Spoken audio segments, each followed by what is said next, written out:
washout as expected across the valley today, and rainfall totals were about what we expected officially at the airport, just a little shy of a half of an inch. Some of our local rain gauges pretty close to that half-inch amount as well. And this light to moderate rain has been here for several hours, but the steadiest of the rain is now pushed off to the east, and we're left with a kind of a scattered shower regime here in the 6 o'clock hour. And for the rest of the evening, there can be a couple of showers that come and go, but it won't be as consistently wet as it was during most of the daylight hours today. You'll see that on high resolution Futurecast tonight. There'll be some dry intervals, but occasionally some showers will push through, especially before midnight. As we head out the door tomorrow morning, could be a shower here and there, but a lot of us will be dry at the start of the day. By lunchtime, though, a little bit of a different story. Temperatures tonight very mild for this time of the year. In fact, they'll hardly move, staying around 50 or 51 for most of the night. We should be down in the 30s for overnight lows at this time of the year. All right, Vivian Ellis is our qualifier this evening in the Ducat Big Dig contest. Vivian from Cortland, you have 21 minutes to call that phone number at the bottom of the screen, 1-800-488-9365, and when you dial, hit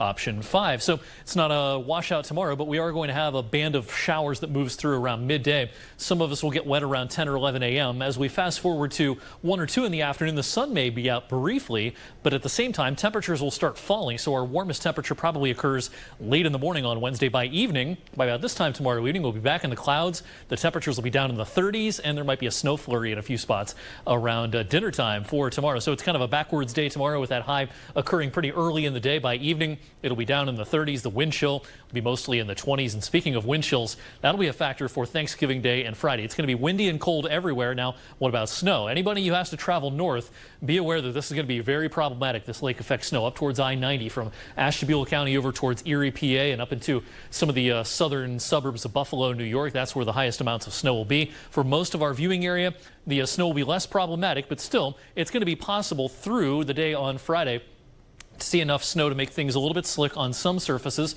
mostly north of I-80. There could be a couple of inches in parts of Trumbull and Mercer counties. Once you're up towards the Ashtabula line and the Crawford line, just north of Mercer County and PA, yeah, you could see 6 inches or more, but higher amounts certainly off to our north. There could be over a foot worth of snow up towards Erie, PA. But the farther south you are, generally we're probably looking at less than an inch in most of Mahoning County, Columbiana County, and points in between. But still, again, watch out heading up Route 7 and Route 11 in Trumbull County and across parts of the northern reaches of Mercer County, particularly Thursday night into Friday morning. That's when snow could really try to stick in some of those places. And for the YSU home game Saturday afternoon, well, it's going to be dry, but it's going to be blustery and it's going to be cold. Temperatures in the upper 20s, lower 30s. And we're going to hang on to the cold air into early next week. You know, I thought it would warm up some early on next week, but it looks more and more like the cold air is going to just win the battle heading into next week. So really no reprieve from this colder than average pattern. It looks like through the end of the month of November. Yeah, it feels like we're starting to get used to it quick. I guess so. Thanks, Eric.